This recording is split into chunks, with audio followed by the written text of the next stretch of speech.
Chaos unfolded in West Africa as a coup attempt sent shockwaves in Benin. Early in the day, military personnel appeared on the country's state television and announced the removal of President Patrice Talon. The Military Committee for Refoundation, CMR, which met on Sunday 7th of December 2025 in Cotonou, deliberated and decided the following. Mr. Patrice Talon is removed from office as President of the Republic. In the early hours of this Sunday, 7th of December 2025, a small group of soldiers launched a mutiny with the aim of destabilizing the country and its institutions. In response to this situation, the Beninese armed forces and their leadership, loyal to their oath, remained committed to Republican values. Their response ensured control of the situation and foiled the attempt. West Africa is once again standing at the edge of uncertainty, not from an external war but from something far more subtle. The war within. This time the storm touched Benin. Before we begin, please note, this video is for educational and analytical purposes only. It does not support or encourage violence, unrest, or armed political movements of any kind. On a quiet Sunday morning, a group of soldiers appeared on state television, announcing that the government had been dissolved. They called themselves the Military Committee for Refoundation, a name heavy with meaning. They claimed they were acting for the people, for the nation, for renewal. Hours later, the broadcast went dark. The government returned to the airwaves declaring victory. The coup, they said, was over. Order restored. President Patrice Talon spoke with stern authority, praising the army for its loyalty and vowing that what he called treachery would not go unpunished. Officially, 13 soldiers have been arrested. The capital, Cotonou, is calm again. The international community breathes a sigh of relief. But beneath that calm lies a deeper question. What really happened in Benin? And why does this story sound so familiar to anyone who's been watching West Africa for the past decade? Because it's never just one coup. It's a pattern, a rhythm repeating across the Sahel. Mali, Burkina Faso, Niger, Guinea-Bissau, and now Benin. Each one labeled differently. Each one explained away as instability, adventurism, or rebellion. But to many Africans, these are not isolated events. They are signs of a continent wrestling for control of its destiny. Ecowas, the regional bloc, immediately denounced the Benin mutiny. Within hours, troops from Nigeria, Sierra Leone, Ghana, and Ivory Coast were placed on standby. The language was the same we've heard many times before: preserving constitutional order, defending democracy, protecting stability. But every African who remembers the promises of independence understands what those phrases can hide. Because when Ecowas moves, it rarely moves alone. Behind the language of unity, there are often external influences, military, financial, and political, the quiet whispers of old powers who still see West Africa as their backyard. And here's the bitter irony. Ecowas stands ready to deploy soldiers against Africans. But where is that same urgency when African people face poverty, exploitation, or foreign interference? Why is it that democracy must always be defended with guns when ballots and justice are ignored? Look at the timing. President Talon's term ends next year. He has already served since 2016. His government has sidelined opposition voices and tightened control over political life. 2 of his associates were imprisoned recently over an alleged coup plot. Now, another plot surfaces just months before an election that already looks decided before a single vote is cast. Is it truly rebellion, or a symptom of something deeper? A system that refuses to reform, one that treats dissent as treason and foreign backing as legitimacy. Nigeria's swift intervention also raises questions. According to reports, Benin requested both air and ground support from Nigeria. According to Nigerian officials, assistance was coordinated within hours to help restore order. Fast, efficient, almost rehearsed. Was this coordination a sign of regional strength or regional dependency? Because when a sovereign nation cannot even secure its own capital without foreign help, we must ask what kind of sovereignty that really is. And let's not forget how this script has played out before. When soldiers in Burkina Faso rose against a corrupt system, Ecowas condemned them. When Mali's people demanded a say over foreign troops on their soil, Ecowas imposed sanctions. When Niger said no to French dominance, Ecowas threatened invasion. But when loyal regimes silence their citizens and manipulate constitutions, Ecowas remains quiet, even smiling for the cameras. That silence says everything. It reveals Ecowas sometimes acts in alignment with powerful international interests. No one should romanticize coups. Violence and instability always wound the people first. But if coups keep happening, it means something far deeper is broken.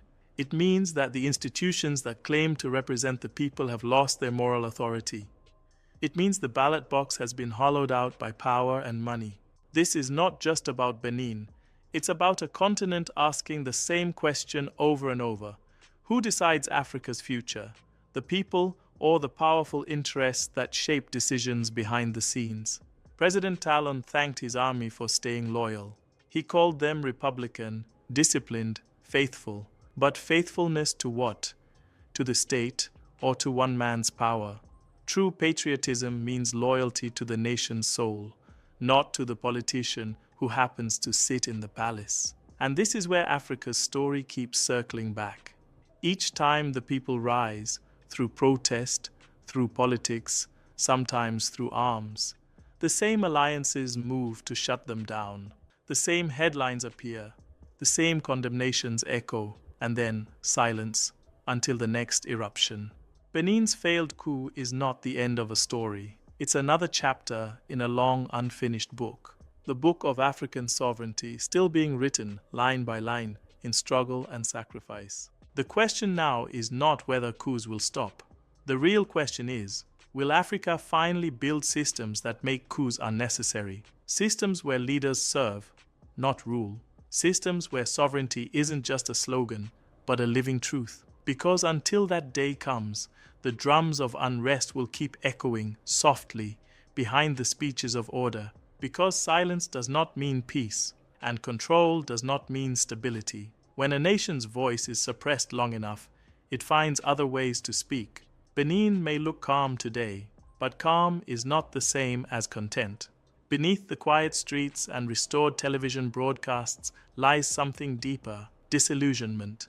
The feeling that politics has become theater where the script is written far from the people's will. This is not unique to Benin. Across the continent, ordinary Africans have learned to read between the lines. They know when the language of democracy is used as a shield for corruption. They see when international praise is given not for progress, but for obedience. They recognize that whenever African nations begin to assert their independence, they are suddenly labeled unstable, dangerous, or extremist. Yet, those same voices of criticism go silent when leaders extend terms, manipulate constitutions, or crush dissent in the name of security. That is the double standard the African people have learned to live under, and it's one they are beginning to reject openly. In Mali, Burkina Faso, and Niger, soldiers and civilians alike have rallied around one idea: Africa first, not France, not Washington, not Ecowas. They are demanding that Africa govern itself, resource itself, defend itself. That message has sparked hope across the continent, especially among those who have seen decades of promises dissolve into dependency. But this movement is not only military, it is moral. It is about reclaiming dignity, not just territory. And that is exactly why it frightens the old order. Because when Africans begin to believe they can stand on their own, the entire colonial scaffolding trembles. That's the hidden battle behind every headline. It's not just who rules, it's who defines what ruling means. When Ecowas claims to defend constitutional order, the question must be, whose constitution and whose order? Because if the system only serves to preserve foreign influence or elite privilege, then defending it is not patriotism, it's complicity. Benin's story reveals that Africa's true crisis is not instability, it's control, the kind that wears the mask of law but silences genuine democracy, the kind that uses external support to maintain internal dominance. And it raises a hard truth many don't want to face. Until Africa defines its own path to sovereignty, without dependence on foreign powers or regional elites, Coups will remain a symptom, not the disease. But here's the good news. The continent is changing. Slowly, yes, but deeply. More and more Africans, from youth to elders, are rejecting the idea that freedom must be approved by others. They are beginning to see that sovereignty is not granted, it is claimed. And that claim doesn't have to come through guns. It can come through unity, through economic cooperation among African nations, through leadership that answers to its people, not to foreign donors. Because the real revolution is not the one on the battlefield, it's the one in the mind, through unity, reform, and dignity, not weapons. For too long, Africans were told that they could not govern themselves without guidance. That myth was the foundation of colonization, and it still lives today in the language of partnerships and aid. But when those partnerships dictate who rules, who trades, and who benefits, they are not partnerships at all.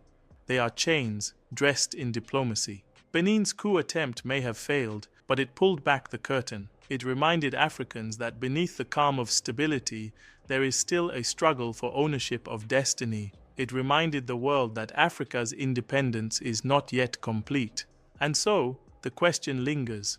What will it take for Africa to be truly free? It begins with leadership that serves, not reigns, with armies that defend borders, not governments, with institutions that answer to the people, not to investors or generals, with citizens who refuse to exchange liberty for the illusion of order. Real peace can never be imported. It must be built at home. And real sovereignty cannot exist while foreign troops, foreign banks, and foreign agendas hold the keys to national survival. That is the message echoing from the Sahel to the Gulf of Guinea, from Bamako to Cotonou. It is not a call for chaos, it's a call for ownership. A call for African nations to stop reacting to crises and start shaping their futures.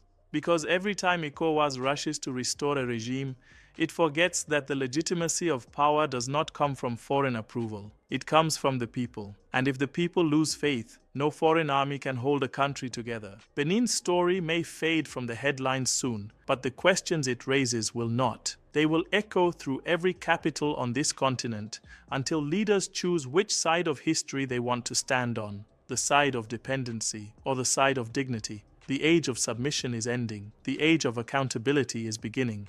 And those who cling to the old order, whether through coups or constitutions, will soon find that the African spirit they tried to contain has already outgrown their control. The struggle for sovereignty continues, not in whispers, but in a rising chorus across the continent, because Africa's destiny will no longer be decided in foreign halls of power or in backroom deals signed in borrowed languages.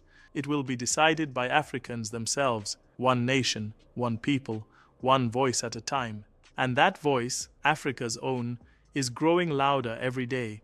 It speaks through the farmers in the Sahel who refuse to abandon their land. It echoes through students in Ouagadougou, Niamey, and Cotonou who question the lessons of dependence taught to them by foreign textbooks. It's in the voices of veterans and elders who remember what true liberation once felt like, and who can see how easily it is slipping away again. They know that sovereignty isn't won once and kept forever. It's a daily struggle to control your resources, your policies, your destiny, to speak in your own name without asking permission. The attempted coup in Benin may not have changed the balance of power, but it has exposed the contradictions eating away at West Africa's stability. Leaders preach democracy, yet they govern through fear. Institutions claim neutrality, yet they serve those already in power. Foreign allies promise development, yet their help leaves nations deeper in debt. For many Africans, the pattern is too familiar. When leaders resist foreign control,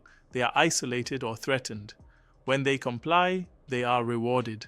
The people watch as their sovereignty becomes currency, traded between capitals far beyond their borders. And still, they are told to be grateful. That is why figures like Ibrahim Traoré have captured the imagination of so many. Not because they are perfect, but because they dared to speak aloud what millions feel. That Africa must stop waiting for validation from the outside world. That the real independence struggle never ended. It merely changed its disguise. In the eyes of the old order, Traoré and others like him are dangerous. But to many Africans, they are a reminder of courage. the kind that refuses to bow even when the cost is isolation. Their message is simple. If sovereignty makes you a pariah, then perhaps the system judging you was never just to begin with. But let's be clear, the path forward cannot be built on anger alone. It must be built on clarity, vision, and unity. Africa's strength lies not in military coups or in foreign aid, but in solidarity, economic, cultural, and moral. A continent divided by borders drawn in colonial offices can only rise when it begins to think beyond them. Imagine an Africa where nations trade freely without foreign mediation, where defense is organized by Africans for Africans, where education teaches not dependency, but invention.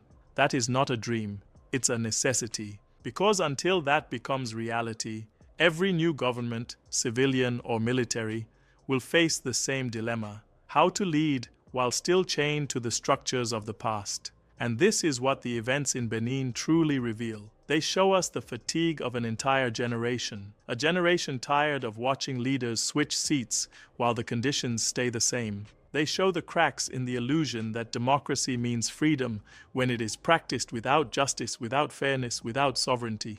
Benin's people, like all Africans, deserve more than stability imposed from above. They deserve the right to shape their destiny, to question their rulers, to choose without fear or interference. True democracy is not a performance for Western observers. It is a living relationship between a nation and its citizens. So, as the dust settles in Cotonou and the soldiers return to their barracks, the real battle continues, the battle for meaning. What does it mean to be independent 60 years after independence? What does it mean to be free in a world still built on dependency? The answers will not come from Ecowas communiques or presidential speeches. They will come from the people, from conversations in markets, in fields, in classrooms.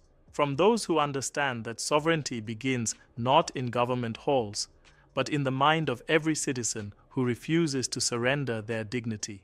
Africa stands at a crossroads. One path leads to repetition, to more coups, more interventions, more declarations of order, followed by more chaos. The other path is harder. It demands courage, honesty, and cooperation. It demands that African nations trust one another more than they trust their former masters. The truth is simple. Africa will never be respected abroad until it respects itself at home. And that respect begins with leadership that listens, economies that produce, and citizens who participate not as subjects but as partners. The attempted coup in Benin may fade from the headlines, but it will remain a reminder, a small warning from the edges of history, that when sovereignty is ignored, it always finds a way to return to the stage. Sometimes through ballots, sometimes through protest, sometimes through gunfire. But it always returns. The question now is whether Africa's leaders will finally hear it before it's too late. Because the African people have already begun to move. Their patience is running thin, but their vision is growing sharper. They are not asking for miracles. They are asking for honesty, for dignity, for a future written in African hands. And when that future arrives, when nations like Benin, Mali, Niger, and Burkina Faso no longer need to explain their independence to anyone, it will not be because of a coup or a conference. It will be because the people remembered who they were. Africa's story is far from over. Its strongest chapters are still unwritten. And no matter how many times the drums of order try to drown out the rhythm of freedom, that rhythm will keep beating, deep, steady, and unstoppable. Because in the end, no force on earth is stronger than a people who have remembered their worth. And Africa, after centuries of silence, is beginning to remember.